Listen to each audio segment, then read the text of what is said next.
So this morning, I want to revisit or take a deeper dive into the whole issue of discernment. And we talk about discernment often here because it's incredibly important to our practice and should not be underestimated in terms of its importance.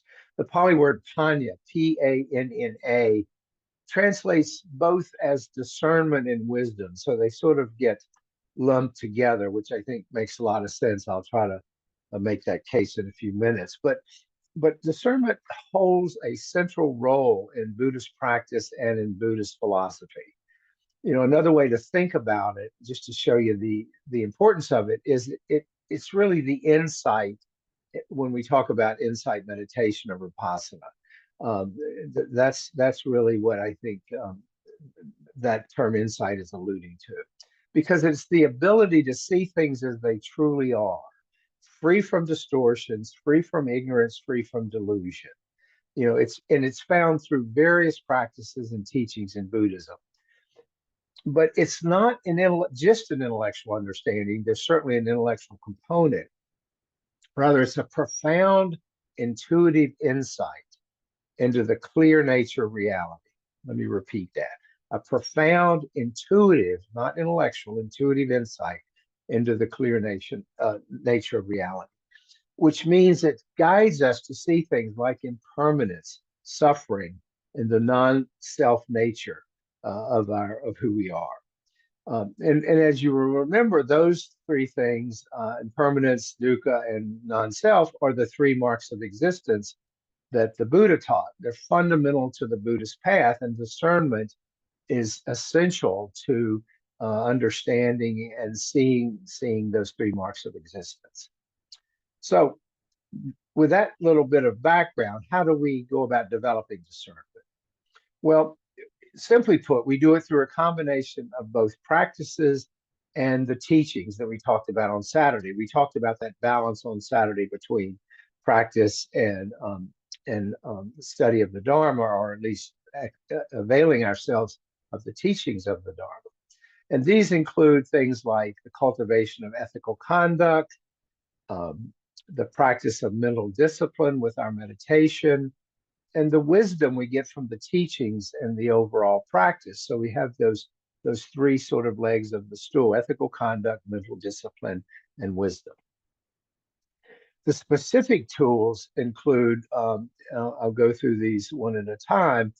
Mindfulness, obviously, which is where we maintain awareness of our thoughts, feelings, and sensations as they arise during formal meditation practice and throughout the day. So one window through which we begin to develop discernment is this awareness component. It helps us develop a clear, non-judgmental awareness of our experience in the present moment. So we're bringing that perspective. This is with insight meditation, which if you will recall, involves observing the changing nature of experiences to gain insight. There's the impermanence into the true nature of our experience. Secondly, becoming familiar with the teachers of the Dharma and availing ourselves of these teachings. So this means having a teacher, engaging with a teacher, learning about scripture, commentaries, teachings, and so forth. All the principles, 4 of this, 5 of this, 8 of this, all of that sort of Dharma-based learning. And we reflect on these teachings because it helps us internalize and apply them to our experience. When we understand the source of suffering, we can understand when we encounter some suffering. And we look at all this stuff here twice a week. That's part of what we do here, is we dig into the teachings. We really become familiar with them.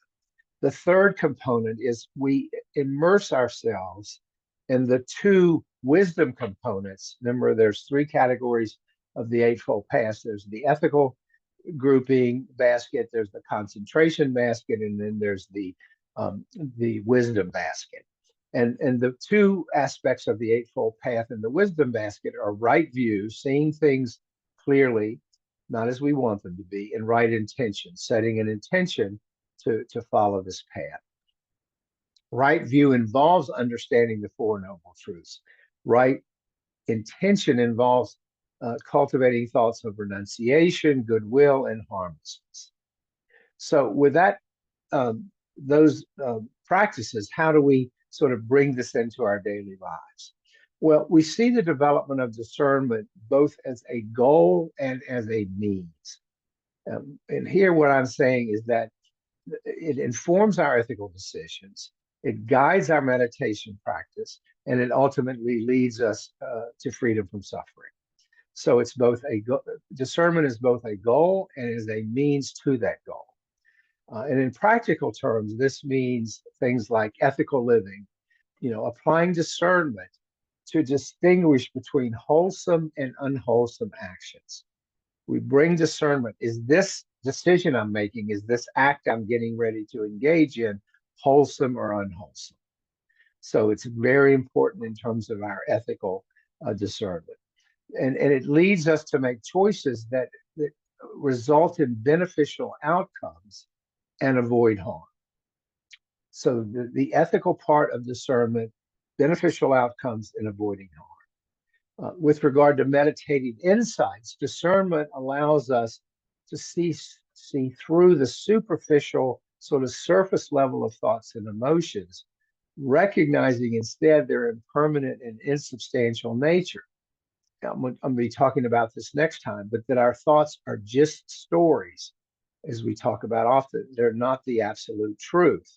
And we're going to talk on Saturday about factual versus narrative truth, which is going to really hone in on that. Interpersonally, where discernment really matters, and as you know, that's where I think rubber meets the road on our path. We use discernment to better understand the motivations and emotions, both of ourselves and others. So we use discernment to understand our motivations, our emotions, and trying to understand that of others, which fosters both compassion and empathy. It's really important that we bring discernment to our relationships. And if we set an intention to bring discernment to ethical living, meditative insights, and interpersonal relations, it's going to deepen our capacity for discernment. In other words, discernment sort of builds on itself, it's cumulative.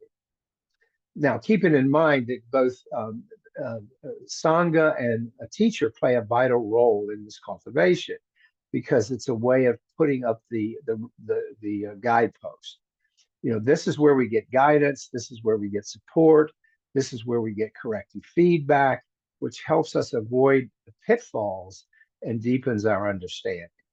I mean, it's just that important to practice. We get instruction, we get personal guidance, we get help interpreting our experiences and insights correctly, something we do here every week, twice a week. When we share our perspective, when we share our insights, we all learn from that. And most of that is based in the practice of discernment. We see through our distortions, we see through our delusions, we see things as they really are. And Sangha beautifully provides encouragement, support, safety, feedback, shared wisdom, which reinforces our commitment and understanding on this path. So, what are some of the challenges to cultivating discernment? And you'll recognize some familiar themes here. And with most aspects of our practice, we start with the three poisons as a barrier to the cultivation of discernment: greed, hatred, and delusion. A crowd discernment require sustained effort and in our ethical practice and our meditation to overcome them. They are just toxic to our practice and guaranteed to increase our suffering. Greed, hatred, and delusion, the three poisons.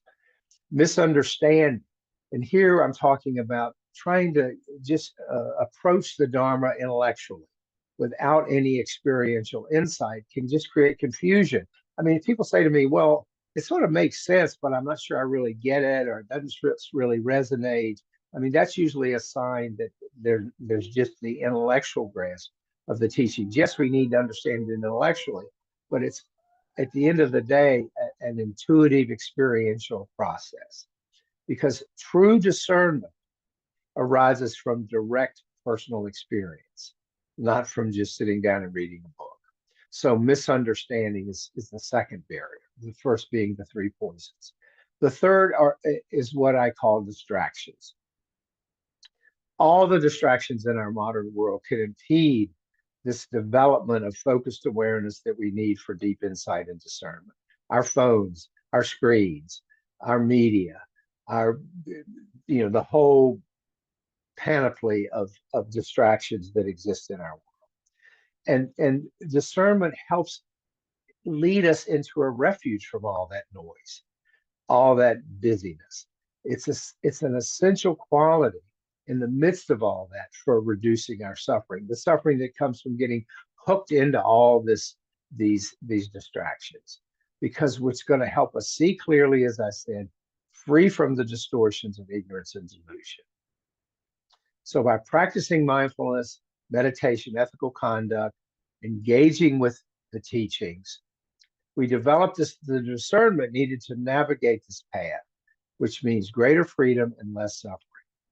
And both teachers and the Sangha provide critical support in this endeavor, helping us overcome these challenges, deepening our understanding. So discernment is critical, and we talk about it all the time, and we will continue to talk about it. But I just wanted to dig a little deeper into it today to give you that perspective. So let me stop and let's talk about your experiences with discernment.